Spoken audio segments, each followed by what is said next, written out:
আর কুরবানি গোশত খাওয়ার জন্য নয়। কুরবানি হচ্ছে একটি মহৎ কাজ, যেই কাজ করে গেছেন আমাদের নবী হযরত ইব্রাহিম আলাইহি ওয়াসাল্লাম। এই কাজ করে গেছেন সকল নবীগণ। এই কাজ করে গেছেন আমার দিনের নবী হযরত মুহাম্মদ সাল্লাল্লাহু আলাইহি ওয়াসাল্লাম। ঠিক কি না বলুন? কি মা ও বোনেরা, আপনারা কি আমার সাউন্ডটা শুনতে পাচ্ছেন? কারা কারা শুনতে পাচ্ছেন একটু হাতটা তুলুন। মাশাল্লাহ মাশাল্লাহ। মা ও বোনেরা আমার, আপনারা যে কুরবানি দিবেন, আপনারা লক্ষ লক্ষ টাকা খরচ করে কুরবানি দিবেন, কিন্তু আপনি কেন কুরবানি দিবেন সেটি কি আপনি জানেন? আর এই কুরবানি কোথা থেকে এসেছে সেটা কি আপনি জানেন? কি ঠিক কি না বলেন? মা ও বোনেরা আমার, আপনার পরিশ্রমের টাকা দিয়ে অনেক কষ্ট করে বাজার থেকে গরু কিনবেন, বাড়িতে এনে 4 দিন 5 দিনও রাখবেন। আবার দেখা যায় এক বাজারে গরু কিনা যায় না, অনেক সময় 2-3টা বাজারও বদল করতে হয়। ঠিক কিনা বলুন? আপনার পকেটের টাকা দিয়ে আপনি গরু কেনার জন্য কয়েক জোড় জুতাও ক্রয় করবেন। আপনার কষ্টে আপনার শরীর থেকে ঘাম ঝরবে, আপনার শরীরে কত গরুর ছানা পড়বে, কত গরুর ময়লা আবর্জনা আপনার শরীরে পড়বে। তারপরেও আপনি কষ্ট করে কুরবানি দিচ্ছেন, নিশ্চয়ই আপনার একটা উদ্দেশ্য আছে। সেই উদ্দেশ্যটা কি? কি মা ও বোনেরা, সেই উদ্দেশ্যটা কি গোশত খাওয়া? না না মা ও বোনেরা আমার, শুধু গোশত খাওয়ার জন্যই কুরবানি না। শুধু গোশত খাওয়ার জন্য যারা কুরবানি দিবেন, তাদের কুরবানি আল্লাহ তাআলার কাছে কবুল হবে না। ঠিক কিনা বলুন? এই যে ক্যামেরাম্যান ভাইরা, আমি একজন মহিলা বক্তা, দয়া করে আমার ভিডিওটা করবেন না। আপনারা আমার অডিওটা নিতে পারেন, কিন্তু ভিডিওটা নেবেন না।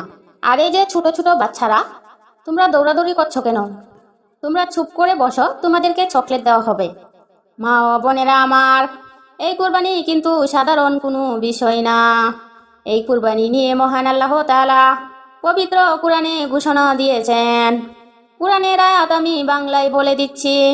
তোমরা যে পশু কুরবানি করো, তার রক্ত গোশত আমার কাছে পৌঁছে না, যা পৌঁছে সেটা হলো তোমাদের তাখাউয়া। কি বুঝতে পেরেছেন? আপনি যে গরু কুরবানি করবেন 2 লাখ 5 লাখ 10 লাখ টাকা দিয়ে, এই কুরবানির গোশত কিন্তু আল্লাহর কাছে পৌঁছবে না। আল্লাহর কাছে যা পৌঁছবে সেটা হলো আপনার ভয়। আপনি যে আল্লাহকে ভয় করে আপনার পরিশ্রমের টাকা দিয়ে আপনি আল্লাহর রাস্তায় কুরবানি করেছেন, সেটাই আল্লাহর কাছে পৌঁছবে। মা ও বোনেরা আমার, আমাদের নবী হযরত ইসমাইল আলাইহি ওয়াসাল্লামকে আল্লাহ তাআলা কুরবানি করা নির্দেশ দিয়েছিলেন। মূলত আল্লাহ তাআলা তার পিতার মনের খবর জানতে চেয়েছিলেন। হযরত ইব্রাহিম সন্তানকে বেশি ভালোবাসে নাকি আল্লাহকে বেশি ভালোবাসে, এটাই জানতে চেয়েছিলেন। হযরত ইব্রাহিম আলাইহি ওয়াসাল্লাম নিজের পুত্রকে আল্লাহর রাস্তায় কুরবানি দিয়েছিলেন, আর এতে আল্লাহ তাআলা খুশি হয়েছিলেন। ঠিক কিনা বলুন? মা ও বোনেরা আমার, এখন আমরা সন্তানের জন্য মা বাবাকে ভুলে যাই, নামাজ রোজা ভুলে যাই, সব কিছুকেই ছেড়ে দেই সন্তানের জন্য। কিন্তু আল্লাহ তাআলা বলে দিয়েছেন, যতদিন না পর্যন্ত সব কিছুর থেকে আমাকে এবং তোমাদের নবীকে সবচেয়ে বেশি ভালোবাসবে, ততদিন পর্যন্ত তোমরা ঈমানদার হতে পারবে না। কি মা ও বোনেরা, আপনারা কি বুঝতে পেরেছেন? অনেক লম্বা আলোচনা, সময়ের কারণে আমি করতে পারলাম না, অন্য একদিন করব। সেই পর্যন্ত আপনারা সকলেই ভালো থাকুন। মিনাল কাসিরিন। রব্বানা আতিনা ফিদ দুনিয়া হাসিনাতাও ওয়া ফিল আখিরাতি হাসিনাতাও ওয়া কিনা আযাবান্নার। রব্বিরহামহুমা কামা রব্বায়ানি সাগীরা। হে আল্লাহ, হে রব্বুল আলামিন, তোমার শাহী দরবারে হাত উঠিয়েছি। হে মাবুদ, হে পরওয়ারদিগার, তুমি আমাদেরকে খালি হাতে ফিরিয়ে দিও না। ওগো আল্লাহ, আমার মা বোনদেরকে নিয়ে তোমার কাছে হাত উঠিয়েছি। আমাদের মধ্যে তোমার যাদের পছন্দ হয়, তার উসিলায় তুমি আমাদেরকে কবুল করে নাও। হে রব্বুল আলামিন, অনেক গরম ছিল, তুমি আমাদেরকে বৃষ্টি দিয়ে ঠান্ডা করেছ। আল্লাহ আল্লাহ আমিন। হে আল্লাহ, তুমি মেহেরবান, তুমি আমাদেরকে বৃষ্টি দিয়ে ঠান্ডা করেছ। আল্লাহ আমিন। তুমি যদি বৃষ্টি না দিতে তাহলে আজকে আমরা গরমে বাঁচতে পারতাম না। আল্লাহ ঠিক কিনা বলুন? মা ও বোনেরা আমার, আমরা আল্লাহর কাছে জুড়ে জুড়ে দোয়া পড়ি। আপনারা জুড়ে জুড়ে আমিন বলুন। আল্লাহ আমিন। হে আল্লাহ, হে দয়াময় প্রভু, তুমি মেহেরবান, আল্লাহ তুমি দয়ালু, আল্লাহ তুমি ছাড়া আমাদের আর কেউ নেই। আল্লাহ হে রব্বুল আলামিন, আমাদের সামনে আসছে পবিত্র কুরবানি। আল্লাহ আমরা যেন ভালোভাবে কুরবানি দিতে পারি। আল্লাহ আল্লাহ, তুমি আমাদেরকে সেই তৌফিক দাও। আল্লাহ হে রব্বুল আলামিন, তুমি আমাদের কুরবানিকে কবুল করে নাও। আল্লাহ হে আল্লাহ, আমরা জীবনে কত গুনাহ করি আল্লাহ, আল্লাহ তুমি যদি গুনার দিকে তাকাও তাহলে আমরা কোনো দিনও মাপ পাবো না। আল্লাহ হে রব্বুল আলামিন, তুমি আমাদের গুনার দিকে তাকায়ও না, আল্লাহ তুমি আমাদেরকে মাফ করে দাও। আল্লাহ হে রব্বুল আলামিন, হে দয়াময় প্রভু, তুমি আমাদের পিছনের সব গুনাহ মাফ করে দাও। আল্লাহ আজকের মাহফিলে যারা উপস্থিত হয়েছে আমার মা বোনদেরকে তুমি মাফ করে দাও। আল্লাহ আমার মা বোনদেরকে তুমি দুজকে দিও না।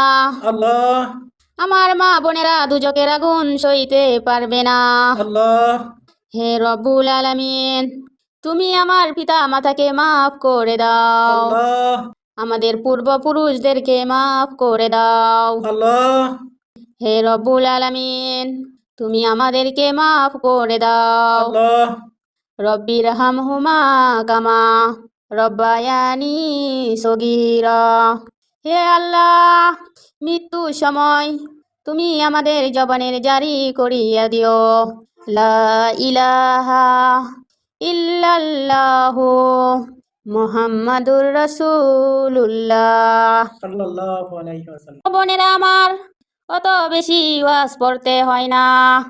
মা ও বোনেরা আমার, জানার থেকে মানার দাম বেশি।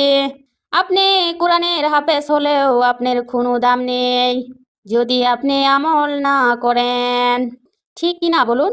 মা ও বোনেরা আমার, আজকে একটি ছোট্ট দোয়া আপনাদেরকে বলে যাব, যে দোয়াটি পাঠ করিলে আপনার দোয়া সাথে সাথে কবুল হয়ে যাবে। বলুন সুবহানাল্লাহ। আমাদের মাঝে অনেকেই আছেন, আমরা অনেক দোয়া পড়ি কিন্তু আমাদের দোয়া আল্লাহর কাছে কবুল হয় না। এর কারণ কি? আজকে আমি যে দোয়াটি বলে দেব, এই দোয়াটি পাঠ করিলে আপনি আল্লাহর কাছে যে দোয়াই পড়িবেন সাথে সাথে কবুল হয়ে যাবে।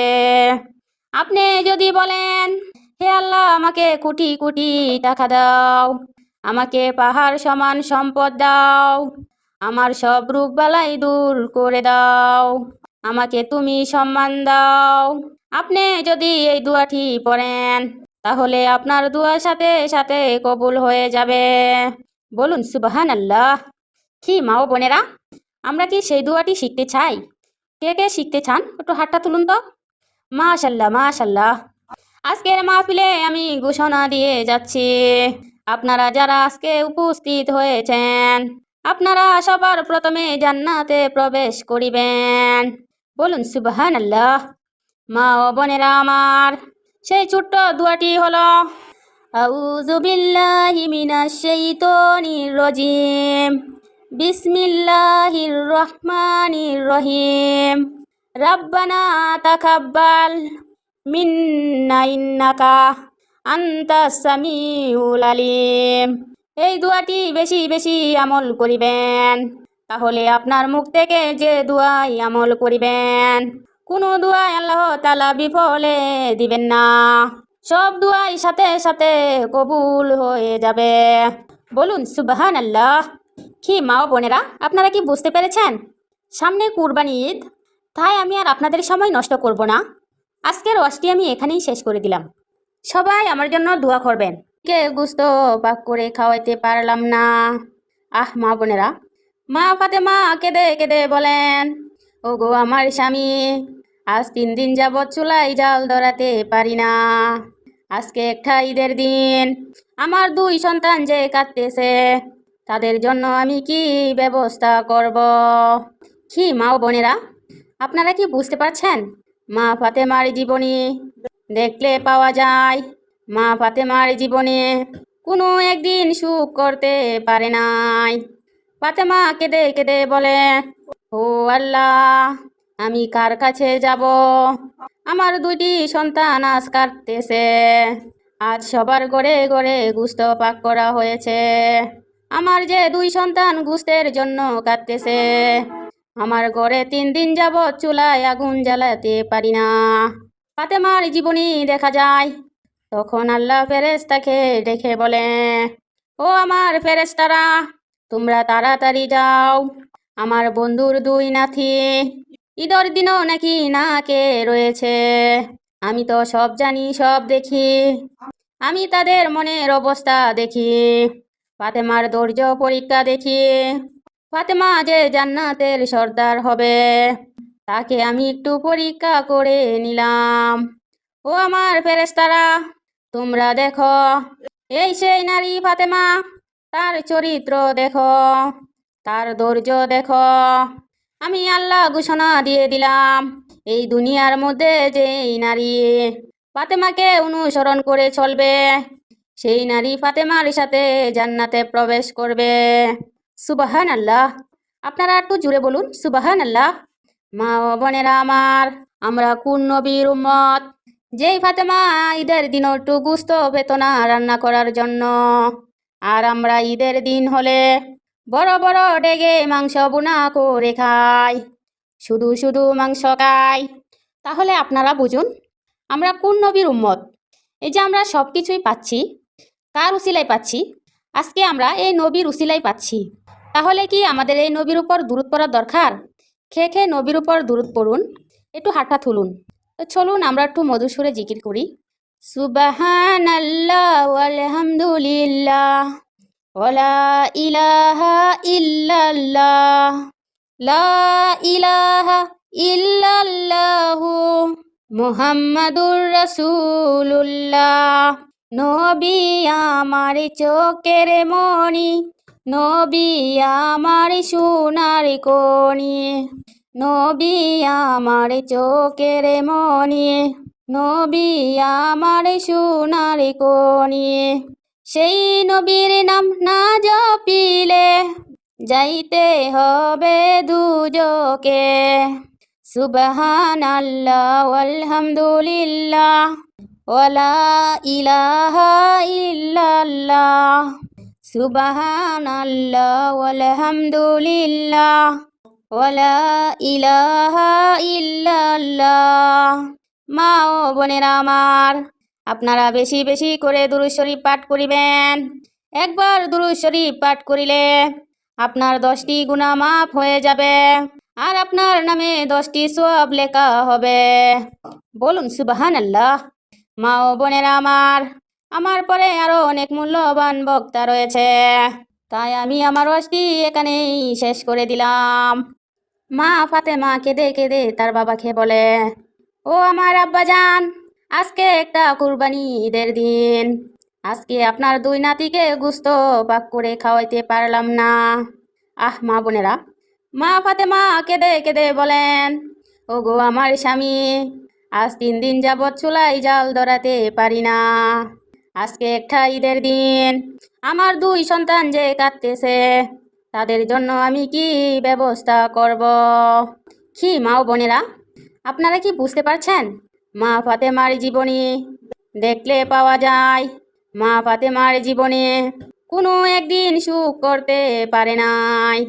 ফাতেমা কেঁদে কেঁদে বলে, ও আল্লাহ, আমি কার কাছে যাব? আমার 2টি সন্তান আজ কাঁদতেছে। আজ সবার ঘরে ঘরে গোশত পাক করা হয়েছে। আমার যে 2 সন্তান গোশতের জন্য কাঁদতেছে, আমার ঘরে 3 দিন যাবৎ চুলায় আগুন জ্বালাতে পারি না। ফাতেমার জীবনী দেখা যায়। তখন আল্লাহ ফেরেশতাকে ডেকে বলে, ও আমার ফেরেশতারা, তোমরা তাড়াতাড়ি যাও। আমার বন্ধুর 2 নাতি ঈদের দিনও নাকি না কে রয়েছে। আমি তো সব জানি, সব দেখি। আমি তাদের মনের অবস্থা দেখি, ফাতেমার ধৈর্য পরীক্ষা দেখি। ফাতেমা যে জান্নাতের সর্দার হবে, তাকে আমি একটু পরীক্ষা করে নিলাম। ও আমার ফেরেশতারা, তোমরা দেখো, এই সেই নারী ফাতেমা। তার চরিত্র দেখো, তার ধৈর্য দেখো। আমি আল্লাহ ঘোষণা দিয়ে দিলাম, এই দুনিয়ার মধ্যে যেই নারী ফাতেমাকে অনুসরণ করে চলবে, সেই নারী ফাতেমার সাথে জান্নাতে প্রবেশ করবে। সুবাহান আল্লাহ। আপনারা একটু জুড়ে বলুন সুবাহান আল্লাহ। মা ও বোনেরা আমার, আমরা কোন নবীর উম্মত? যেই ফাতেমা ঈদের দিনও একটু গুস্ত পেত না রান্না করার জন্য, আর আমরা ঈদের দিন হলে বড় বড় ডেগে মাংস বুনা করে খাই, শুধু শুধু মাংস খাই। তাহলে আপনারা বুঝুন আমরা কোন নবীর উম্মত। এই যে আমরা সব কিছুই পাচ্ছি, কার উসিলায় পাচ্ছি? আজকে আমরা এই নবীর উসিলায় পাচ্ছি। তাহলে কি আমাদের এই নবীর উপর দুরূদ পড়ার দরকার? খেয়ে খেয়ে নবীর উপর দুরূদ পড়ুন, একটু হাতটা তুলুন। তো চলুন আমরা একটু মধুর সুরে জিকির করি। সুবহানাল্লাহ ওয়ালহামদুলিল্লাহ ওয়ালা ইলাহা ইল্লাল্লাহ লা ইলাহা ইল্লাল্লাহু মুহাম্মাদুর রাসূলুল্লাহ। নবী আমার চোখের মণি, নবী আমার সোনার কণি, নবী আমার চোখের মণি, নবী আমার সোনার কণি। সেই নবীর নাম না জপিলে যাইতে হবে দুজকে। সুবহানাল্লাহ আলহামদুলিল্লাহ ওয়ালা ইলাহা ইল্লাল্লাহ। সুবহানাল্লাহ আলহামদুলিল্লাহ ওয়ালা ইলাহা ইল্লাল্লাহ। মা ও বোনেরা আমার, আপনারা বেশি বেশি করে দুরূদ শরীফ পাঠ করিবেন।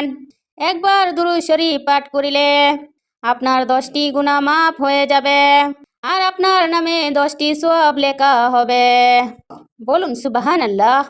মা ও বোনেরা আমার পরে আরো অনেক মূল্যবান বক্তা রয়েছে, তাই আমি আমার ওয়াজটি এখানেই শেষ করে দিলাম।